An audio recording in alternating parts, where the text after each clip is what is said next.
Welcome to Grab Her by the Mic, the podcast for those that treat every inconvenience as a personality trait. Today on the pod, we have a preschooler who's committed a hairstyle hate crime. We've put body shaming back in the spotlight by a 6-year-old boy. 6-year-old boy. 6-year-old boy. And the government tells teenagers to all log off, touch grass.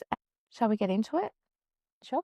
Recap and rosé. Let's pour a glass of wine, spill about our week, and sweep up any emotional debris of the last 7 days. It's recap and rosé, the part where they relive their week like it was national news. And what a 7 days it's been. Do you want to go first? Um, We just exhale and then start. I think we just need to exhale and start. I think I need to start with a drink, an alcoholic drink. Oh, wow. That is pungent. Do you think? It's not bad. This is out of a Goon sack? yogurt pouch. It's yogurt pouch size goon sack vibes, but fancy goon sack vibes. So I will start. Okay. Now, we are talking about some of my emotional damage later on in the pod. Okay. In our part 6. So I had an interesting week. Yeah, my husband's back. We're getting back into the full swing of things. My daughter has been up a lot, so I'm just tired in general. I'm sitting here working from home, working at my desk, and she comes in, I think, on Monday. Might have been Monday. So she comes in on Monday, she walks into the room and hands me a bag of hair. A little bag, like a Ziploc-y bag, like a little dime bag. I'm like, what's this? It's my hair.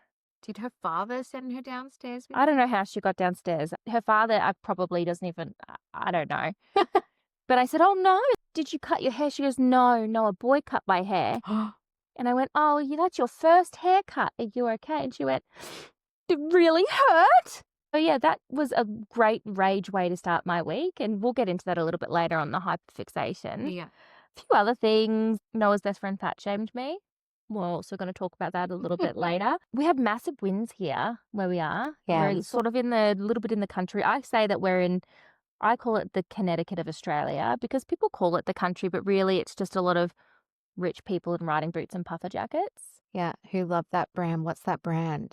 Ariat. RM Williams. RM Williams, Rod and Gun, Range Rover. Oh, Range Rover. So anyway, so been really, really windy, and we have a beautiful large Chinese elm tree in our backyard that is now toppled over, unfortunately, in the wind and split in half. It's toppled over, and we've had an arborist out. We've got to get rid of the whole thing. So there's going to be a big hole there. Yes, but it did also give us a really good prop for our photo shoot that we did. Hence why I'm tarted up like We are a spring bit tarted chicken. up.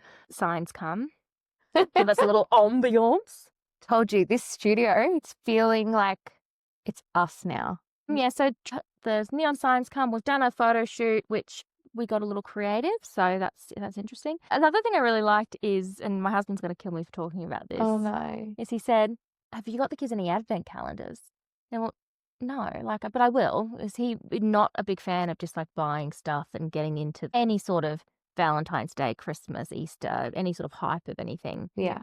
He's like, oh, I might go to Aldi. I saw they had some there, and they had some, those big reindeers that light up, and I thought I could put it on our front lawn. And I went, yes, like I love a theme. I love a holiday. Yeah. I have 7 million fairy lights to go out. Mm-hmm. Like it's very much my American upbringing coming out in full swing. Mm-hmm.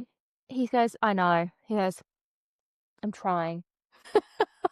I'm trying. But the other part of that story is that I then bumped into him when he was trying. Yeah, and he had no idea what was happening. No. What did you ask him yet?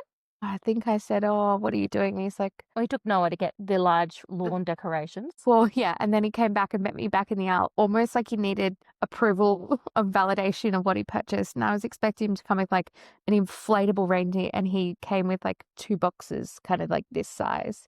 And I was like, He's trying so hard. He's so uncomfortable with getting into the barely theme. talk about what was in his hands, but he just kind of had to show me. And then I was like, great, they'll look amazing. Love him, and he's trying. I thought that was really cute. How was your week? I just need like a big exhale this week. So I've had a bit of a funny week. I started off the week pretty good. I really wanted to go into a week and manage my time. I really want to do some things before I head overseas for Christmas. And I really was like, I've really got to set myself a list because I don't do lists. I know. Do anything. Like I just go, what will be kind of. And I love that about myself, but I really don't want to let anything lag or lapse behind. So I tried to be a good time management. tick, got that this week. And then the week kind of decided to spin out of control. As it does. Normally hits Wednesday and shit starts sliding down Yeah. slowly. I don't remember what day of the week it was. It was Wednesday, actually. Wednesday afternoon, I went to pick up Maggie, my daughter. She meets me at the bus, and the bus is outside of the kids' preschool. The haircutting preschool. The haircutting preschool. And the bus pulls up, and I walk up to sort of be at the front door where she normally just runs off and gives me a hug. And the doors close, and the bus drives off. And my daughter doesn't get off the bus. And I felt like every organ on my inside of my body fell onto the floor. The panic and sadness that I was overcome with instantly. With this thing, I had no idea where she was. I found her later at a friend's house, and yeah. She got off the bus and then went to a friend's house? No. She actually went home in a strange man's car. I had probably one of the worst days of my life, an afternoon trying to find my child. And yeah, so I rang the school, and then the school don't know where she is. And I was like, fuck, where is she? They rang the teacher, they couldn't find her. And then all of a sudden an unknown phone number called me, and I was like, okay, this is either going to be someone saying she's gotten off the bus at the wrong place or she's here or whatever. And they were like, oh, hi, my name's so-and-so. My son's actually told your daughter that she's coming home with a play date, and my dad's brought her back to our house. And I remember thinking, I want to kill her, but I also want to hug her and try and be with her as quickly as I could. So I just ran across the road, got Hamish's school bag from preschool, and then I left to preschool, but I'd forgotten to get Hamish. So then I had to go back in to get Hamish, got in the car, drove and got her. And she instantly knew that her life was not going to be worth living for the next 10 minutes, because I was like, you are never getting in a stranger's car again. She just got in. 6-year-old little darling girl gets in the car with a strange man who I know enough. Have you ever met this man before? Yeah, I have met him, but I lost her. I lost her for 40 minutes. But that's quite far. Well, it's a highway trip in a car. Was there a car seat for her? That's what I mean. This man just takes her. Why did the man take her? All the questions. That's my thing. All the questions. I actually look at these kids, and it's not anyone's fault. These kids completely put this plan ahead to be like, let's have a play date. I'm coming back to your place. Great. And they just executed it with no idea about what that even means. They don't even care about it, and they don't even know. They're just like, you just can't make those decisions and go. And then found her, killed her. Not killed her, but in my head was like, I love you, but I hate you. I know that you want to throttle them, but you also just want to hug them because you're so relieved that they're back with you. And then the mother and I spoke. We're like, there's no one to blame. The only person to blame is the kids. They shouldn't have done it. And we were fine. We've moved on from it now. But that put a spanner in the works of the week. And then I got home, and then my husband had a go at me about the washing powder that I put in the wash. And I put too much washing powder in. And then we fought for 25 minutes about washing powder. And I was like, I can't believe we're fighting about washing powder. Washing powder. I mean, I'm sorry, but you say no fault, but I'm shitty with the man who took the child. Yeah. But with no confirmation from any adult. My issue is the old man gathering up someone else's kid that he doesn't know. Oh, totally. And that is my issue. Why doesn't he call someone before you get a random kid that you don't know in your car? Yeah. Oh, totally. I think of all the things. Anyway, bad week for me. I'm sorry that happened to you. Anything else from your week? No, that's it. Absolute fucking shocker. That is terrible. I would die. I rode after the bus in disbelief of no, she should be on the bus. Why didn't she get off the bus? And anyway, all good. She's in my care, and she's got a tight leash around her at the moment, but there were consequences for her actions. So yeah, bit of a shit show. We've lost Noah before. James's parents owned the newsagent. We're in the newsagent. They used to own it, so we used to sit at the back, and he was looking at the toys and stuff. But I had my eye on the front door of the newsagent, just chatting to his parents. Right. We're just there. And he was looking at the toys, and I was giving him a little bit of freedom. But I was looking at the front door, and then I couldn't find him in the news agency. Anyway, we're going to leave him there and just go do a quick shop at the IGA, which is just a couple stores up, but from the newsagent. Couldn't find him anywhere, and I was looking everywhere. And I was walking to people on the street going, did you see a little boy walk out the front door? Because I didn't see him walk out the front door. So all I could think of was someone's walked him out the door, because I've been watching the front door and I couldn't see it. And then James's sister ended up finding him. She just happened to be in the IGA. He'd taken himself up to the IGA. To do the shop for you. Well, he thought that we'd left him there and he was pissy. He thought we'd gone to the shop, so he went off to look for us. Lucky we live where we live. But even then, there's creeps everywhere. I try to think that there's none. I'm saying, though, that it is much safer in this day and age than it was in our day and age, externally. And now it's unsafe online. Yeah, that's true. That's true. You had a shit week. I had an average week, but yours was definitely a bit of a downer. Sorry. It's all right. I'm sorry you went through that. It was pretty bad. It was bad, but I think that she understands the magnitudes of her actions. Oh, And she's most likely not going to do it again. And if she does, like, honestly, God help her. Can you imagine? Yes, her and Mabel both, we're going to have issues with them in their teenage years. She sobbed for about 6 hours. That's because she's emotionally intelligent, so she feels your emotions and then she's reacting. But anyway, we're good. We're lovey. We're dovey. And her father and I are not getting divorced over laundry powder. 20 minutes we fought about laundry powder. It's actually ridiculous. After that. All right, well, I'm going to move on. I feel like we're constantly trying to structure the podcast in a way that makes sense. I've broken it down into 2 different parts. Yeah. The first part's going to be a bit more of a deep dive into what we've been obsessed with over the week. Mm-hmm. And the second, a little lighter in tone to wrap up. So the first part of the pod is called the hyperfix. We grab the things our brains refuse to shut up about during the week and spiral publicly for your entertainment. Believe me, I know obsession, I invented it, but these 2 next level, it's the hyperfix. First thing I do want to spiral about is what I mentioned earlier, which is the Mabel preschool haircut. Oh. I think you called it the hairdresser hate crime, Yeah. which is hilarious. So, like I said, technically this is her first haircut. She's had one little tuft of hair since she was born. It's not been cut. Her hair's pretty long. It's probably down to her butt, but just beautiful curls, ringlets that go. Have you never cut it? Never cut it. Really? Yeah. But technically this is her first haircut, and she said it really hurt. And I felt emotional because I was like, well, give me the bag of hair. I need to keep this and put it somewhere. I've got some moldy old piece of Noah's hair from his first haircut. Because obviously they wet it and they cut it and then they give it to you in a baggie. And it hasn't dried out. I own none of that stuff. No, apparently hair is very good for plants, to bring plants back to life, because it's the slow release of the nitrogen from the hair dying. Maybe you could put it on your tree outside. That tree is not coming back. Technically, first haircut. My initial thoughts were to act like Liam Neeson and Taken and find this child that had cut my children's hair. I texted you straight away and I said, do you know who this boy is? Mm-hmm. And you said, yes, I do. And he's awful. He's a bit Hamish. And I was like, look at this. It's a pattern. That mother should be ashamed. I was like, who is this mother? I need to speak to her. How dare her nightmare demon child cut my child's hair and bash yours? Initial reaction, rage. But then I had my parents talk me down off a ledge. And how did this boy even have scissors that could cut hair? And be in a situation where he's unsupervised enough to be able to cut off. It wasn't a lot. Doesn't matter. But that's her little cute blonde ringlets. Doesn't matter. Actually, who should I be mad at here? Asking the question, who should I be mad at? Should I be mad at the institution or should I be mad at the child and his mother? Because, you've got the preschool over here going, no hat, no play, but they're also like, scissors, go for your life. My question is, how was the hair handed over to you? Was there a story? My husband picked her up. Yeah. What they had said was, we found this hair in the playground and Mabel said it was hers. Can you see a cut? I can't. I'm not convinced it's her hair, but I'm also going, there is hair there. So therefore, some child has had scissors and the preschool don't even know about it because they found the hair. So they've not seen any cutting. And what are these scissors that these 3-4-year-olds have access to? The kids' paper scissors, can they cut hair? Yeah. Can they actually? Because I feel like that's too sharp. I don't even let myself handle scissors. I think the person that is at fault here is the preschool. Yeah, and of course I'm not going to go talk to them because they scare me already. Really? Oh no, I love them. But it's just kids. But this is where these teachers need to be going, hang on a second, if there's a scissors, buck it out. But did they not ask that question? No, probably not. How did this hair get in the playground? It's clearly cut.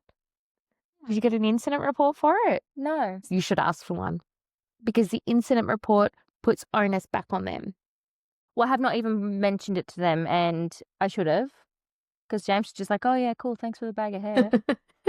I do think that there's a question of supervision here. Kids can cut hair. Like Hamish cut his hair. Mabel didn't cut her hair. My thing that shit me the most is she felt violated because she said, well, did you say he could cut your hair? No, I didn't. He did it when I wasn't looking. And this is what my 4-year-old says. So who bloody knows? She's pretty good at that sort of stuff. Is she?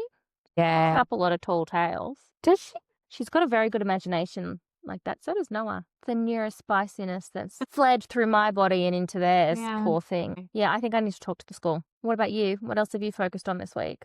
Actually, I have. So mine was the Great Australian Logos. So we're the first country on December the 10th that are going to put restrictions on basically all the social media platforms that under 16s have no access to anymore. What I looked into about it was that the reason behind it all is that the increase in grooming, cyberbullying, gambling, things like that. I kind of thought, if I had a child that was 16, how would I feel about this now? Well, there is a little bit of two sides to the debate that I'm seeing. Yeah. Some parents love it. Some parents dislike it because they're saying with kids these days, that is how they keep in contact. That is their way of being social, and then they're removing that sociability for them. Yeah, and it's not the way that they socialize. So they deem it maybe a bad thing that the kids are socializing, and it can cause loneliness. And I can see both sides to it. But then after what happened to me this week, I'm in protective mode of my child, and your week. Like, there's a protection of, like,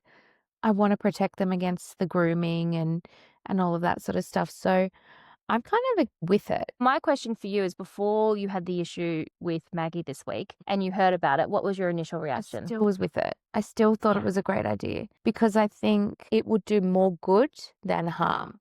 Don't think it's going to not do any harm at all. I think there'll be people that suffer, but I think the suffer versus what other options and things that are going on. Yeah, my initial reaction when I heard it was, thank goodness. Really? Yeah, I was so relieved. I don't want my kids on social media. You hear all of, was it Roblox or whatever it is, that open source software? It's an easy out for the parents of going, sorry, can't, it's illegal. I don't care what your friend's doing. It's illegal. I'm not allowed. I don't want to go to jail. Even though with this bill, the onus is on the platforms and not on the parents.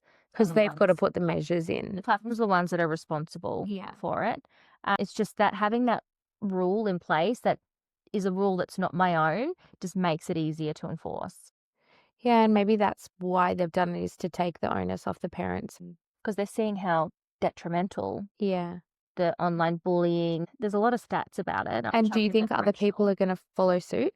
Other countries? I think other countries, from what I've read online, they're waiting to see how this goes. Like, Australia is going to be the trial. I think there's a bit of a kick up from Trump, but I think other countries are just, it's a wait and see. I think it's a great thing. So I think it's a good thing. I'm really excited to see how it goes. Obviously, it doesn't affect us because our kids are a little bit young, but I do hope that it stays a thing. And if not, it strengthens and they get a couple more of the ones that aren't included in there. Because a lot of it is about, YouTube. They can sign up for YouTube Kids without an account or anything like that. But what they're saying is, what's stopped with this ban, if they don't have an account, they can't do comments. So it's with the idea of reducing the online bullying. I think it's great. Yeah. I think it can only do good. So I'm kind of for it, which is maybe okay because I don't have a kid that's that age. Maybe I'd feel differently if I had a teenager, but I don't think there's anything wrong with it. My parents kept booting me off Facebook, and then I'd create another account like some idiot, and they'd find it and be like, are you serious? See, I can't really remember. I think I was allowed it. I did MSN. I'd come home and get on MSN. There was definitely bullying then. I'd come home and have MySpace, but I wasn't that interested at the same time. These kids, it's all they have. But you look at little kids, 2-year-olds, and they instinctively know how to scroll the phone because they just see us doing it, which is why I mean, my husband will argue otherwise, but I am off my phone when the kids are around. Even if we're sitting on the couch watching a movie, I will try to not be on my phone. I'll be crocheting or something else because I don't want them to see me so sucked up and absorbed into this thing and put emphasis around it. Yeah, I think that's good. My phone goes off at 7. Yeah, I know. I've got to notify loudly. I have another focus this week, another hyperfixation. Randomly was scrolling. As you know, like the 2-year-old scrolling. I came across something that caught my eye because I think it's something I would really like. It's in South Korea. It's something I think we'd really like to go to. It's called a relaxation prison. I feel like I'm not there. I mean, I'd love to go. I did read a little bit more into it and thought, maybe not. Sick incarceration to reduce burnout, right? So the idea was developed by a public prosecutor in South Korea, and they're known, like in Japan, to overwork. So he was really burnt out from working 100-hour weeks. You think a 40-hour week. Yeah. He said he was working 100-hour weeks. Like every other mother of a young child, he said he dreamed about being locked away in solitary confinement, free of distractions, emails, work, and overwhelming pressure of life.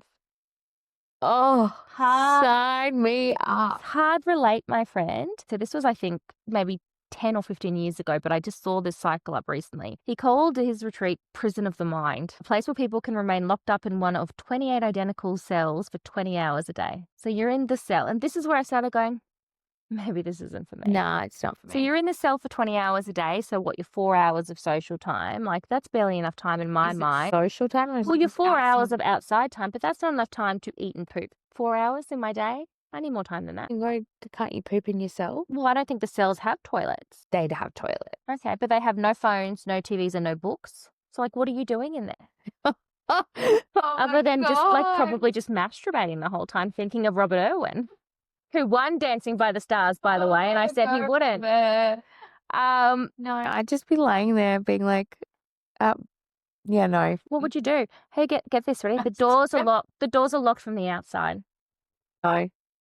Although guests can undo the latch from inside if they start to feel claustrophobic or have an emergency. Is hyperventilating considered an emergency? And here's the last one that I thought, maybe this isn't for me. This was, by the way, listed as a positive. A positive? This is listed as a positive, as like a selling point Okay. of the Prison of the Mind, the relaxation retreat. Guests are often heard crying softly from their cells, not from the pain of loneliness or boredom, but as a cathartic release from overwork and stress. You do that normally. Yeah, I can sob in public. I can do a public No, sob. I don't do quiet sobs. Oh, you do ugly Kim Kardashian cry. Oh, I do like Like I've lost my diamond stud in the Bahamas cry. no worse. Like I do a real hurl heave. Yeah, I do it. I do it to just see it, just to try it. Just to try it. My question is, if it was not South Korea, Oh, I don't care what country I'm in. if we had relaxation prisons in Australia, Same thing. same thing, do you think? I feel like it would be a little bit more free.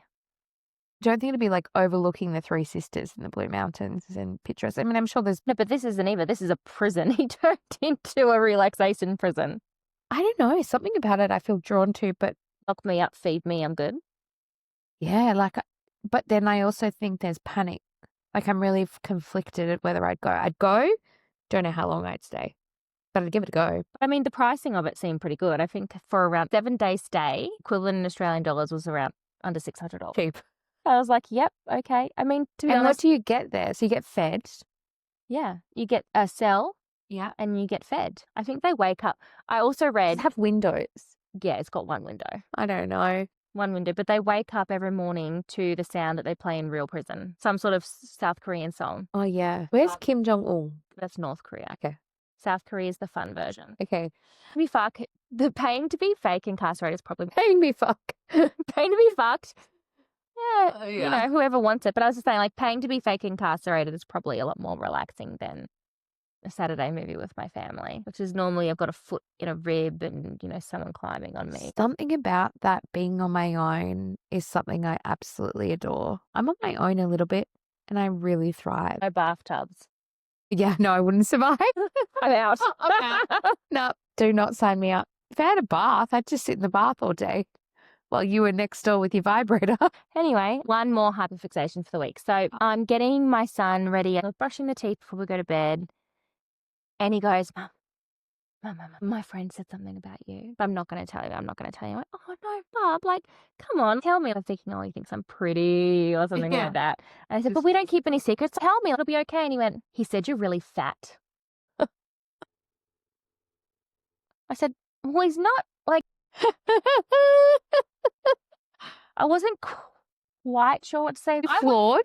I mean, no, I wasn't upset. Kids say stupid shit all the time, and especially kids that have ADHD. It's the impulse of just, you know, you get the shit that's in your brain out quickly before you forget it. So I wasn't upset, but I went, well, you know, everyone has a different body shape and it doesn't matter.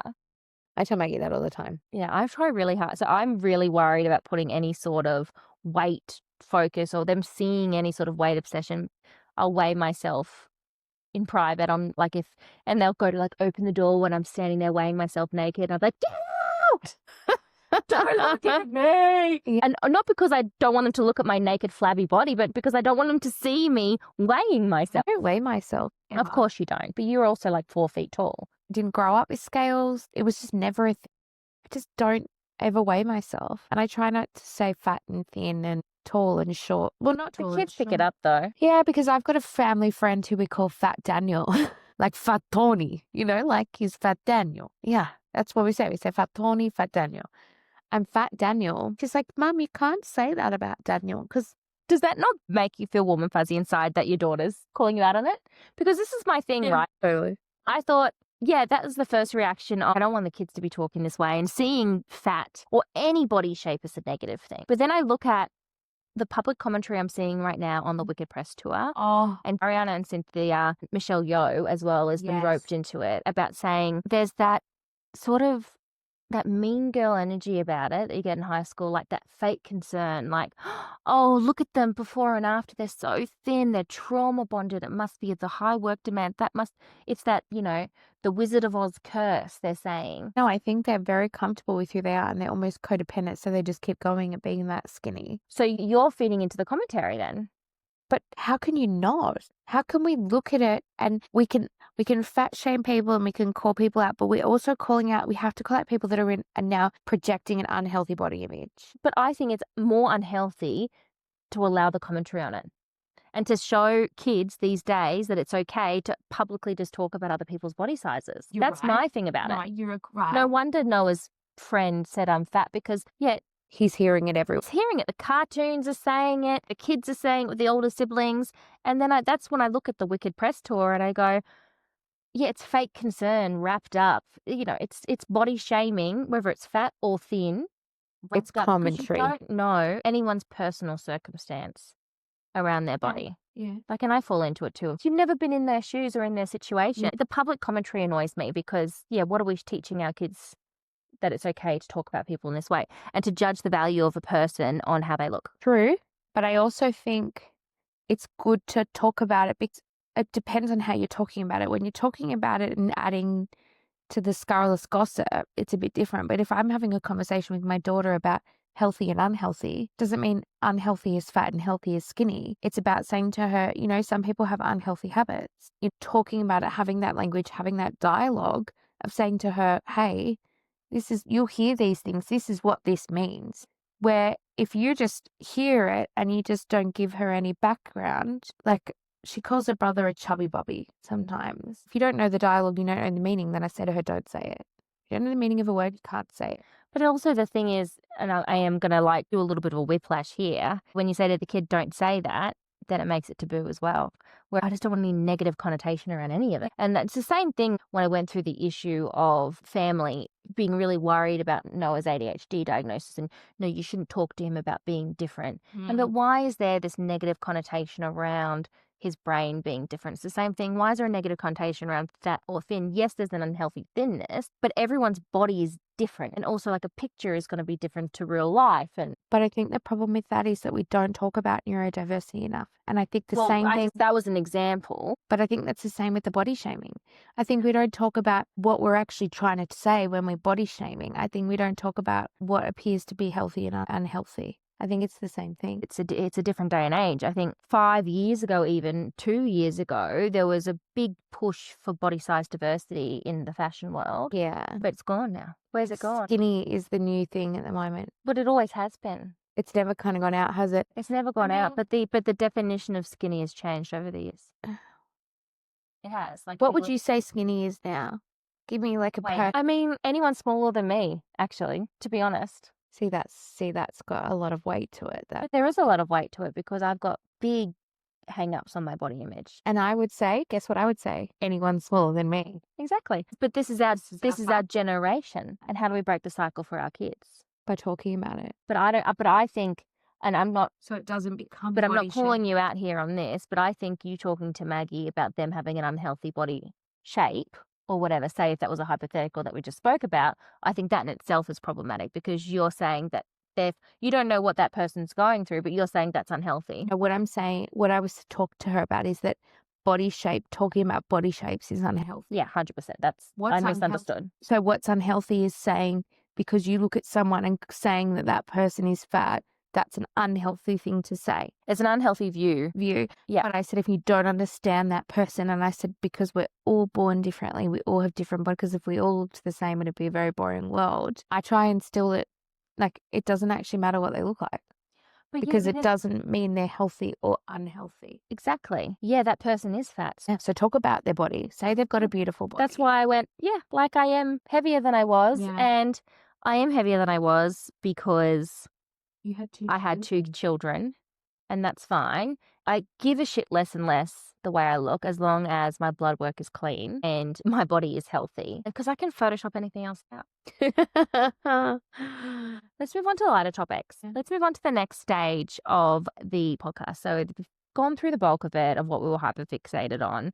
Now, the next section of the podcast I've called the side quest. Very neurospicy coded, the hyperfixation and the side quest. These ladies cannot stay on topic for 5 seconds. This is the side quest. So the side quest is the bit of the pod where we turn to a bit of a lighter, faster, snack-sized chaos to get us through the week. Kind of wrap up the week, make it a little bit fun. We have spoken about some heavier topics this week. So the first part of the side quest is I've created a game. Okay, we need it. It's a game for you. Oh, great. All right. Welcome, Philippa, to the brand new micro segment called Subpoena or Settle. Subpoena or settle. Subpoena or settle. So it's a this or that. So basically, we've realised that we have the legal knowledge of a teaspoon, but the opinions of 2 Supreme Court judges. Absolutely. So today we're going to decide the fate of celebrity disasters and our own real life grievances. Okay, I love it already. And I'm doing this because Blake Lively in the news, she subpoenaed Perez Hilton for posting photos of her kids. So Blake woke up one day and chose legal. Yep. How do you feel about that? First of all, what's your vibe on the subpoenaing? I just feel like she just needs to take a break. She needs to give her lawyers a rest. Because then I watch her on social media and she's air wrapping her hair. And it doesn't sit well with me. And she's judging her hair. And I'm like, you'll subpoena anyone for anything. It's a little different, I think, for her in particular because they've shown their kids on things. Their kids have been at events with them. I don't think their faces have been blurred out. No, Whereas you look at Dak Shepard and Kristen Bell, they've gone through a lot. They never show their kids' faces. And then they went through a whole legal battle thing. I will put this in the correctional, but I'm pretty sure they've got a law put in place where paparazzi can't take photos of the kids anymore, of any kids. In LA. And that was in LA. I'm not sure how I feel about it. I think if she hadn't had all the other legal drama going on, I would probably go, yeah, good on you. Yeah. But because she's wrapped up in this and sue, it's just, honestly. Give it a rest. I think it's very telling of her state of mind at the moment. I'm tired for Blake. I'm going to get onto the game. Okay. So now we're going to judge a bunch of scenarios. Actually, you're going to judge them because I've written them. So some are going to be celebrities, some are a little bit from our lives, or there could be situations that were from our life, and we're going to decide subpoena, drag their asses to court, or settle, just take a deep breath and let it go. Okay. Love it. Do you love it? Yeah. Because I haven't told you exactly what I need. Okay, ready? First scenario. Round 1. A reality TV star starts a podcast about parenting but has no kids. Subpoena or settle? Settle. Yeah. I guess it's not take their ass to court. What am I going to say? Yeah. Okay, so let's say subpoena is take their ass to court metaphorically, as in actually get shitty about it. Or settle is like just brush it off. Brush it off. Okay. Still brush it off. Round 2. Okay. Another mum casually mentioned she's finished her Christmas shopping in November. I've got a friend like this. You have no other friends but me. Yeah. Mind you of that. Subpoena or settle? Settle. Here's one I wrote with you in mind. Subpoena or settle? Your husband loads the dishwasher in a way that suggests he's never met a plate before. See, this is the thing, right? I could not give a fuck how the dishwasher. That's not how I've heard before with you in the dishwasher. I do not. I'm not going to say what you said to your husband about the dishwasher, but it was hurtful and I felt it for him. I stuck it like a drunk raccoon. Oh, you do everything like a drunk raccoon. Yeah. He does it like a Swedish designer. Everything is meticulous. So I'd settle. Don't bother me. You do you. Round next. A mum at school comes up to you and says, oh, you look tired today. Oh, fucking subpoena that bitch. That's what I'm going to pick and choose my battles. Ready? Yeah. Next round. A preschool kid cut your child's hair and the school says, kids will be kids. Subpoena. Yeah. I should talk to them. Yeah. Okay, here's one that I wrote with me in mind. Subpoena or settle? Your partner breathes loudly while you're already mad at him for something he hasn't even done yet. Yeah. I feel it in my bones this week. Honestly, sometimes you need to start a fight just to keep things interesting in your marriage. I'm not over dishwashing and detergent. That was a real fight. I'm saying, like, just That's not a real fight. no, but that was, you guys actually had a fight. I'm saying sometimes you need to just say some things, get a rise, just to keep things Poke the spicy. bear. Okay, here's one that we've both done before to another friend. A friend invites you out for drinks, then says that they're doing dry January once you've already ordered your wine. No, actually for us, it was dry July. No, for me, I did dry July. I did dry July too, but I had to drink with her because you were like holier than thou. I'm doing dry July. And she's like, I've just bought a bottle of champagne. I'm like, I will drink with you. I wasn't going to crumble.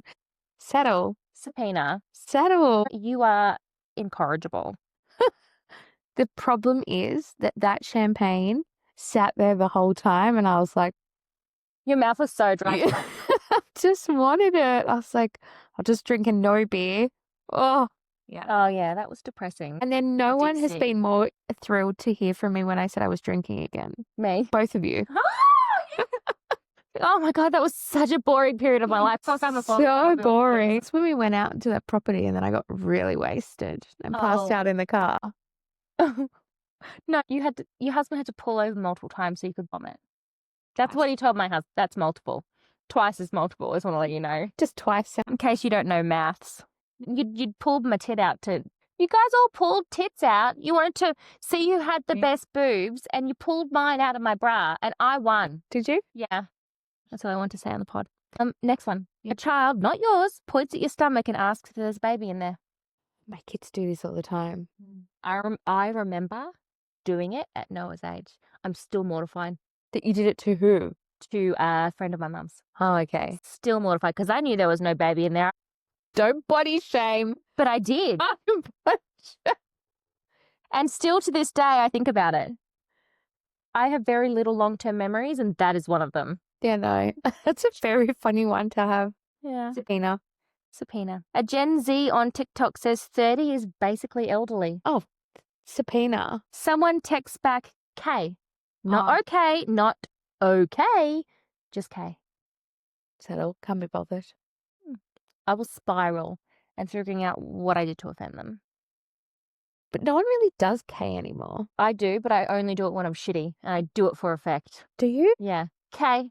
Like James will be like, I'm so sorry, blah, blah, blah, or like, da, da, da, da, or I'm just, I'm like, K. But he's like, oh, cool, she acknowledged me.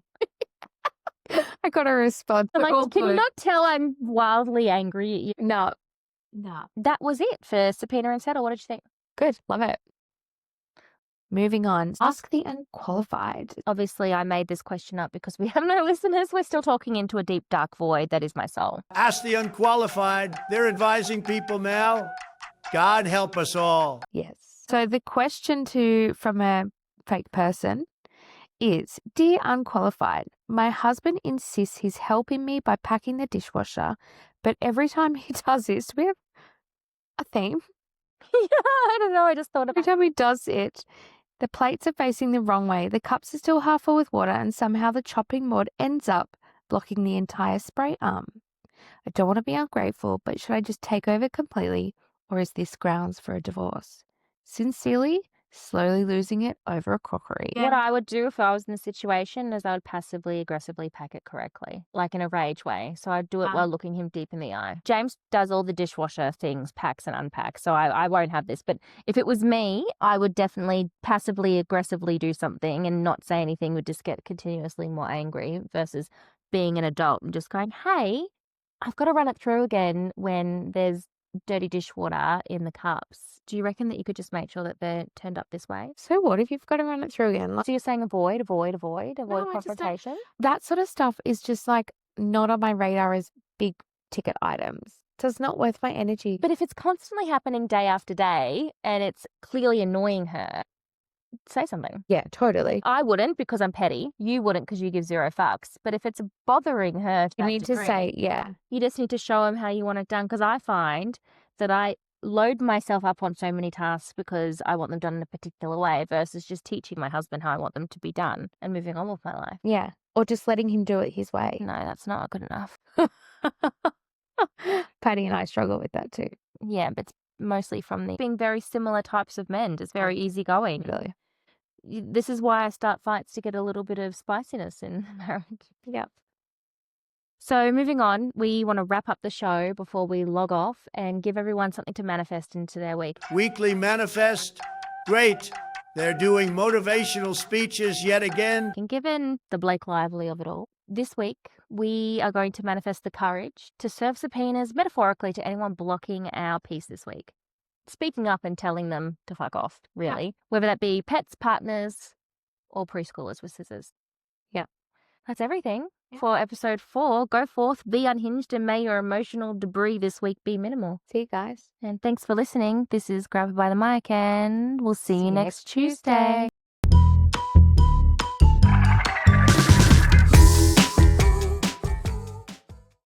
Chaos Correctional. We have a situation, a very serious situation. They were wrong. Again. Welcome back to Chaos Correctional, the part of the pod where we fact-check the things we said with full confidence and very little evidence. Let's begin the public apology tour. Surprisingly, I wasn't wrong when I said that the real world is safer than the online one for kids these days. Multiple crime analysts and free-range kids experts say that statistically, kids today are actually in one of the safest eras in modern history. Violent crime is down compared to the 80s and 90s, even though it feels scarier because we now bathe in 24/7 bad news content. Childhood of playing unsupervised till dark was statistically more dangerous than your kid walking these days to the bakery. It's the iPad now that's going to get them. Shockingly, I was right again about hair being like steroids for your plants. Human hair is basically a weird little nitrogen slow-release pellet for plants. Hair equals protein and protein equals nitrogen, so it's good for compost. I was really sad to discover that unfortunately kids' safety scissors can absolutely cut hair. They're just blunt tips so they don't stab anyone, but they can 100% slice anything easier than cardboard. A little bit of facts on the great log-off. From the 10th of December 2025, all major social media platforms in Australia must take reasonable steps to stop under 16s from making accounts, remove or deactivate existing under 16 accounts unless there is verified parental consent. This is being called a world first age-based social media restriction, and it comes because the government research behind the law found that 96% of 10 to 15-year-olds use social media. Around 70% of them have been exposed to harmful content. 1 in 7 reported grooming type behaviour, and more than half experienced cyberbullying. Crucially, it's the platforms legally responsible for enforcing this through age-based verification and account removal. So kids now can't just lie about their age anymore unless they can also forge documents like tiny little criminals. And to be honest, I wouldn't be surprised if they could. Same but different. Roblox is not open source. It's a proprietary platform, but it hosts millions of user-generated games, which makes moderation a nightmare. And the child safety concerns are 100 million% real, with stats showing that around 40% of Roblox players are under 13 years old. There have been dozens of arrests since 2018 for grooming on the platform. Multiple investigations found things called condo games or sexual role-play spaces hidden inside Roblox, and then kids are often lured off platform. I did mention that Trump had slammed the social media ban, but as of recording this correctional on December 1st, 2025, Trump himself has not publicly attacked Australia's ban. However, Elon Musk and the usual free speech crowd have called it an overreach and compared it to government censorship. Trump adjacent, yes. Trump specific, no, not yet. On to paying to be locked up. South Korea is historically one of the most overworked countries in the OECD. Long hours and mandatory after-work socialization, known as hueshik, plus toxic boss culture, known as capjil, means burnout central. The government has tried to enforce a 52-hour week, but overwork is so ingrained that people literally pay to lock themselves in fake prison cells for relief. Which brings me to what you actually get in those so-called relaxation facilities. Here's what it is. You stay in a 3 by 5 meter squared cell. There is a toilet in the room. It has underfloor heating, a thin mattress, and a desk. No mirrors, no phone, no internet. There are shared bathrooms, but no bathtubs or Zen soaking tubs. They give you simple food, think rice porridge, kimchi, and tea, and you can opt in for meditation or reflection programs. The price is around 90,000 to 100,000 won, which is about 120 to 140 Aussie dollars a day. So yes, you can pay $100 to be alone with your thoughts in a glorified broom cupboard, which honestly still sounds like a holiday to me. me. Towards the end of the hyperfix, I talk about ADHD kids, impulsivity, and them saying stupid shit because of it. This is real, diagnosed clinical behaviour. Impulsivity is literally one of the 3 core symptoms of ADHD, and it includes blurting, talking too much, saying things without thinking, and emotional outbursts. So when your kid says something wild and socially unacceptable, it's not them being hurtful. It's their impulse control lagging behind their mouth. It doesn't excuse it, but it does explain it. And there's actually a real term for that getting shit out of your brain before you forget it. It's called cognitive offloading. It includes writing things down, brain dumping, using lists, apps, or scraps of paper. And by doing this, it can reduce cognitive load, help with recall, and lower stress. And this works especially well for ADHD brains with overloaded working memory. The instinct to immediately externalize that chaos going on in your head is not only valid, it's evidence-based psychology. Let's finish up on subpoenas. Why not? Perez Hilton publicly said that he was subpoenaed by Blake Lively's team in a case involving unauthorised photos of her kids. I mentioned on the pod, historically Blake's kids have been shown in PAP photos without blurring, so I didn't really understand why she was kicking up such a stink. But that's actually her whole fight. She spent years calling out the outlets for publishing unblurred images of her children.